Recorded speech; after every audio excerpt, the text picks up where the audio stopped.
Ay, magandang araw po sa inyong lahat. Lunes na naman, isang linggo na naman, isang linggo naman na tayo na tatahakin ng mga pagsubok sa araw-araw na buhay. At dahil meron na naman tayong bagong linggo, kinakailangan pagdiskursuhin pa rin ang mga bagay-bagay na nakakaapekto sa ating pang-araw-araw na buhay. Well, ngayon naman ang pag-usapan natin, nakita nyo naman yung napakadaming papeles na hinain ng mga daan ni Shelo Magno laban kay VP Sara at mga kasama niya sa DepEd para daw sa plunder. Sa pagkakaalam ko, bukod po dun sa impeachment na isinulong ng akbayan kay VP Sara, ito ang kauna-unahang criminal case na sinampa ng mga dilawan laban kay VP Sara. At ang pagsampa ng kasong ito ay talagang nagpapahiwatig na ang mga dilaw ay nakiisa na ngayon sa mga loyalistang Marcos sa pagpapabaksak. So malinaw na malinaw po sa buwata na ngayon ang mga dilawan, ang mga pulahan ni Marcos at ang pulahan ng CPP-NPA. At sila po ngayon ay talaga nagkaisa para patumbahin ang mga Duterte. Parang hindi pa sila happy na nakakulong na si Tatay Digong sa dahig. Kinakailangan talaga mapabagsak pa nila itong si VP Sara. Now, ang tanong, unang-una, may mangyayari ba yan sa kasong yan? Kasi matagal na po natin sinabi yan, no? Na sa ating saligang batas, nakasaad na ang Vice President kasama ang Presidente, ang mga chairman at members ng Constitutional Commission, ang Ombudsman ay impeachable officers. Sila ay po pwedeng matanggalan sa posisyon sa pamamagitan ng impeachment. Kaya nga itong Pebrero, inaasahan natin na magsasampa na naman ng panibagong impeachment yung koalisyon ng Pula, Dilaw at mga CPP-NPA laban kay VP Sara. Pagsasampa nila ng kaso for plunder kay VP Sara, wala talaga mangyayari dyan habang hindi natatanggal sa pwesto si VP Sara. Kasi paulit-ulit na sinasabi ng ating Korte Suprema na kapag ikaw ay impeachable, hindi ka po pwedeng kasuhan ng kahit anong kasong kriminal na magre-resulta sa iyong pagkakatanggal sa pwesto. Pag kasi napatunayan na guilty nga si VP Sara for plunder, matatanggal siya sa pwesto at yan po ay paglabag doon sa probisyon na yung mga impeachable officers sa opisina nila sa pamamagitan ng impeachment. So malinaw na walang mangyayari sa demanda ng mga dilawan. Pero bakit sila nagsusulong? Well, unang-una, inaasahan nila na dahil nga nangako si Ombudsman na Boying Remulla na kung siya talagang ombudsman, gagawa siya ng paraan na talaga ipakukulong niya si VP Sara. So siguro kasama yan sa pangako ni Ombudsman na Boying Remulla na prudence ang sinasabi ng Korte Suprema na hindi po pwedeng sampahan ng kasong kriminal ang impeachable officer kung ang parusa sa kasong kriminal na yan ay magre-resulta sa pagkakatanggal sa pwesto. No? Siguro inaasahan nila na dahil nangako nga si Boying Remulla na kapag siya inupong ombudsman, siya nang bahala, gagamitin niya ang opisina ng ombudsman. At kaya nga, sa ombudsman ngayon, hinain itong mga complaint lamang kay VP Sara. So tingnan natin, no? Decision nga ni Boying Remulla, sampahan siya ng kasong kriminal na plunder para siya ay una-una magkaroon ng preventive suspension at makulong kaagad dahil ang plunder naman ay non-bailable na kaso. No? Pero nandiyan naman ang Korte Suprema, no? At hindi ko alam kung bakit parang kampanting-kampante ito administrasyon nito na hindi magiging hadlang ang Korte Suprema. Bagamat alam natin na doon sa impeachment ni VP Sara, tinaguyod talaga ng Korte Suprema ang kanyang pagiging independent at talagang binasura impeachment complaint na hinain laban kay VP Sara. At kaya nga nag-aantay ito mga dilawan, mga pulahan at CPP-NPA hanggang Pebrero kung kailan po pwede na naman sila magsampa ng panibagong impeachment complaint. So isang possibility yan. Bagamat alam nilang walang mangyayari dahil pinangako na ni Ombudsman na Remulla na pag siya na talagang ombudsman, talagang ikukulong niya si VP Sara. Pangalawang senaryo, well, kinakailangan kasi na meron criminal complaint na iimbestigahan ng ombudsman para kung matanggal nila si VP Sara, dire-diretso na ang kaso. Ibig sabihin kasi may time lag yan. Kung i-impeach nila at matatanggal nila sa pwesto si VP Sara, ang gusto nila, meron ng nakaabang na information na nakasampa na sa Sandigan Bayan for plunder. Sa ganon, wala nang time lag. Diretso na sa kulungan si VP Sara at pag dumiretso sa kulungan, syempre, wala na magagawa pagdating ng 2028 eleksyon. No? Ang pinag-uusapan eleksyon, isang bagay na dahil na rin sa kagustuhan ng mga Duterte na lahat ng kanilang gawain ay alinsunod sa saligang batas.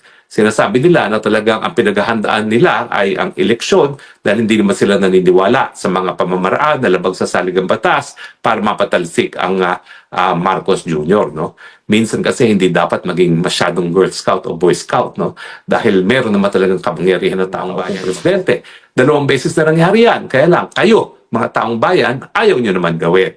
So yan ang pangalawang posibilidad na kaya hinain na ngayon para maimbestigahan na ng ombudsman at hindi naman pinagbabawalan ng pag-iimbestiga ng ombudsman nang sa ganon, kapag tuluyan nang na-impeach si BP Sara, ay pwede na siyang kasuhang ng criminal case at mapatalsik na sa pwesto. At least sa pamamagitan ng suspension. Siyempre, yung plan B na yan, nakasalala yan, doon sa Senado. Siguro ako may numero sila dyan sa mababang kapulungan. Itong budget na pinapasa nila, no, nakikita natin na si Vince Dizon na dati-dati ay tumututol na alisin yung ilang mga porsyon ng budget na hindi kinakailangan sa DPWH. Nakikiusap na ngayon na para siyang congressman o senador na miyembro na rin ng bicameral committee at naroon, nag-a-attend ng kanilang meetings. No? Ako ang presidente ng BICAM, yan ay legislative function. So hindi ko maintindihan kung anong ginagawa ng isang tao from the executive branch of government dyan sa BICAM Conference Committee. No? So, wala akong kaduda-duda na ang mga congressman, bagamat mas marami, mabibili pa rin. At ang gagamitin pa rin nila itong 2026 pantaon ng budget. I'm sure, maski maingay na ang bayan, mas galit na sa mga hindi napupunta sa taong bayan at mga infrastructure funds na ginagamit lang ng mga congressman, dyan pa rin nila kukunin yung pangsuhol sa mga kongresista para pumirma sa panibagong impeachment complaint. Kaya nga po, ang timing ay maa-approve ang pantaon ng budget ng Disyembre nang sa ganun, pagdating ng Pebrero, meron pa rin silang pirma. Kasi ang gagawin na naman nila dyan, unprogrammed funds na hindi maibibigay sa mga congressman, sa senatong na walang pirma ng hindi naman pipirma ng presidente yan kapag hindi sila lumagda dyan sa impeachment complaint lamang kay VP Sara. Ang nakakaintriga, saan nila hinuhugot yung kumpiyansa nila na meron silang sapat ng numero sa Senado? Kasi alam niyo naman, kinakailangan to remove a sitting impeachable officer, 2/3 ang boto, hindi lang mayorya. So kung 24, ang 2/3 ay 24 divided by 3. We have 18, 21, 24, 24. So 2/3 ay 7. Ang kinakailangan natin, 7 to acquit VP Sara. Tama nga ba? 24 divided by 3. 3, 6, 9, 12, 15, 18, 21, 24. 8 ang kinakailangan para ma-acquit si Inday Sara. Ilan bang bilang natin? Bilangin natin ngayon, ha? Siyempre, unang-una, Bondo de la Rosa, Robin Padilla, Amy Marcos, sino pa ba? Yan naman talaga yung tatlong Marcoleta, okay? Tapos sino pa? Siguro isama na natin si Alan. Sigurado na yan si Alan, no? Tapos 6. So meron pa tayong 2 na kinakailangan. Pero sa tingin ko naman, dahil iniipit na rin ang mga Duterte at ang mga Villar, no? Makukuha natin yung 2 Villar. Pero siyempre, yan ay biglang tinaiten nila yung hawak nila sa mga Villar at ipitin ang mga negosyo ng mga Villar, mawawala rin yung botong yan. No? Hindi ko alam kung makukuha natin yung Gatchalian kasi yung Gatchalian, napakadaming interest din ng pamilya sa negosyo na po pwedeng maipit ng gobyerno. No? So hindi mo po pwedeng mabilang yan. Pero nandiyan naman yung Pia Cayetano na sa tingin ko naman ay susunod sa kapatid. No? So kung makukuha yung si Pia, magkakaroon na tayo ng pang-7. Pero sino senador, hindi ko alam. Pero kung babalikan natin ang kasaysayan, ang ginamit nila nung panahon na ini-impeach nila si Corona, ang ginamit nila yung DAP, yung Disbursement Acceleration Plan, kung saan binigyan ng hundreds of millions ang pondo ang mga senador para nga bumoto sa impeachment. So, may mga pamamaraan para mapili ang boto ng mga senador para sa impeachment at kaya naman sa tingin ko, kampiyan sa sila na yung numero na kinakailangan. Ang numero na kinakailangan is 24 less 7. Yun lang ang kailangan nila, okay? So, 24 less 7 is ang hinakot talaga sa math, no? 24 less 7 is 17, 18, 19, 20, 21, 22, 23, 24. Oo, tama. 17 votes ang kinakailangan nila para ma-convict. kung bibilangin naman natin yan, nandiyan na si Risa, nandiyan na si Bam Aquino, nandiyan na Rinan, nandiyan na yung Lito Lapid, nandiyan na yung sino pa ba? Sino pa ba yung mga walang pakialam doon? O nandiyan na yung sama na natin dyan si Sherwin Gatchalian dahil nga yung negosyo nila, no? Sino pa ba?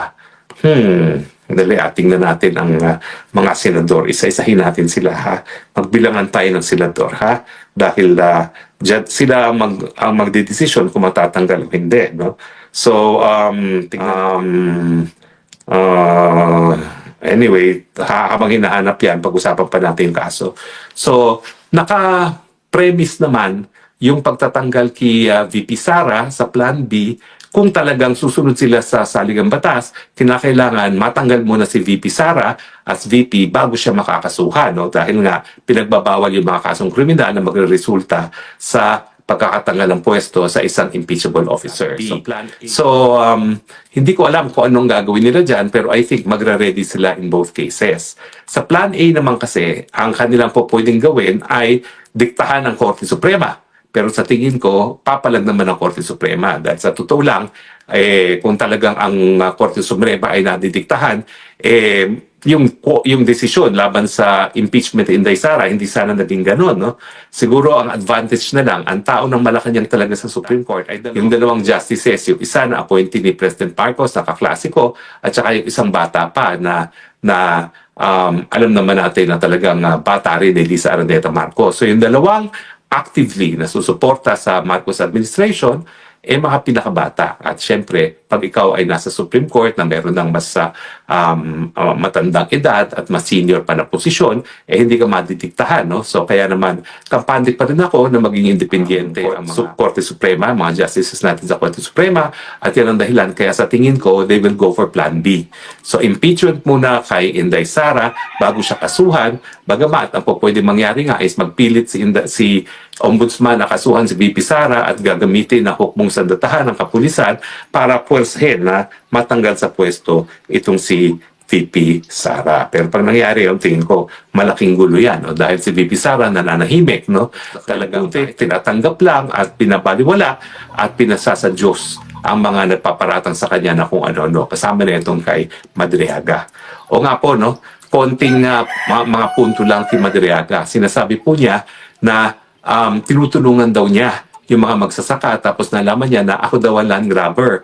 So ano kinalaman niya? Doon sa kidnapping case niya, pinalalabas niya na inimbento ko lang yung kidnapping case dahil sa kaso ng land grabbing. Una-una po, lahat na naman ng kaso sinampa niya sa akin. Wala naman pong nag-prosper. As early as 2023 daw, sinampahan na niya ako. Wala naman akong kaalam-alam kung talagang nasampahan niya ako ng kaso dahil ang alam ko, meron po akong ombudsman clearance. Wala po akong kaso sa ombudsman. No? At kung yung sinasabi naman niya, yung administrative case, natalo naman po siya doon sa administrative case. No? At malinaw po, ang nagkataon lang, wala pong kinalaman si Madriaga dyan sa kasong yan, kaya lang pareho ng abogado dyan sa kanyang criminal case at saka dun sa administrative case na sinampa nila in relation dyan sa lupa sa Bataan. So kalokohan po yung sinasabi niya na parang inimbento ko. Paano ko naman inimbento yan? Una-una, kasama ko mismo yung mga biktima ng kidnapping habang nakadetena sa kamay ng mga kidnappers yung mga kanilang anak at pamangkin. So tunay pong nangyari yan. Hindi ko sinasabi na sila ay guilty dahil ito po ay sub judice.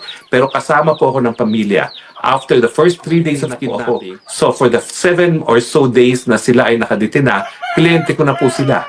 At nakita ko po kung paano magdusa nga yung mga magulang kung mababawi pa nilang buhay yung mga anak nila. Sa akin po, malungkot na ito po ay isang malinaw na kasong kriminal na dapat linilitis ng kaso, linilitis ng gobyerno ang kaso para mabigyan ng katarungan ng mga biktima. Ngayon, mukhang maging instrumento pa ang Estado para, sa pagpapalaya ay gagamitin nga nila para batuhin ng putik itong si VP Sara. No? Pero sa tingin ko naman, dahil alam ng tao na nakasuhan na yan, na-convict na yan nung minsan ng RTC for kidnapping, kinasuhan ng extortion, at nababasa nyo naman siguro kung paano dinescribe ng PNP itong si Madriaga. Siya ay leader ng isang Madriaga Criminal Syndicate Group na notorious for kidnapping. Isipin ninyo, kung pawawalan ang taong ganyan dahil nga siya ay gumawa ng isang bagay na ginusto ng administrasyon. Can you imagine kung anong mangyayari pag sila ay nakalabas sa kulungan? Kahit paano po, mula silang nakulong, bumaba po yung mga pagkakataon na nagkakaroon ng kidnapping involving Filipino-Chinese. Karamihan pa rin po ng kidnapping ay mga mainland Chinese. No? Kapag yan po ay nakabalik, at malakas pang loob dahil malakas sila sa administrasyon dahil ginawa nila ng pabor ang administrasyon. Hindi ko na po maintindihan kung anong gagawin ng mga Filipino-Chinese. Baka en masse kinakailangan umalis ng mga Filipino-Chinese dahil talagang lalo pang lalakas ang loob ng criminal syndicate group. Yan po ang tawag sa kanila ng PNP. Hindi po akong tumawag dyan. Basahin niyo po yung kanilang press release ng PNP nung nahuli siya. He is in the top 5 wanted ng Task Force Against Kidnapping, no? AKG, Anti-Kidnapping Group. So wag po kayong maniwala sa mga pinagsasabi naging top 5 wanted ng AKG or ng Anti-Kidnapping Group ng PNP.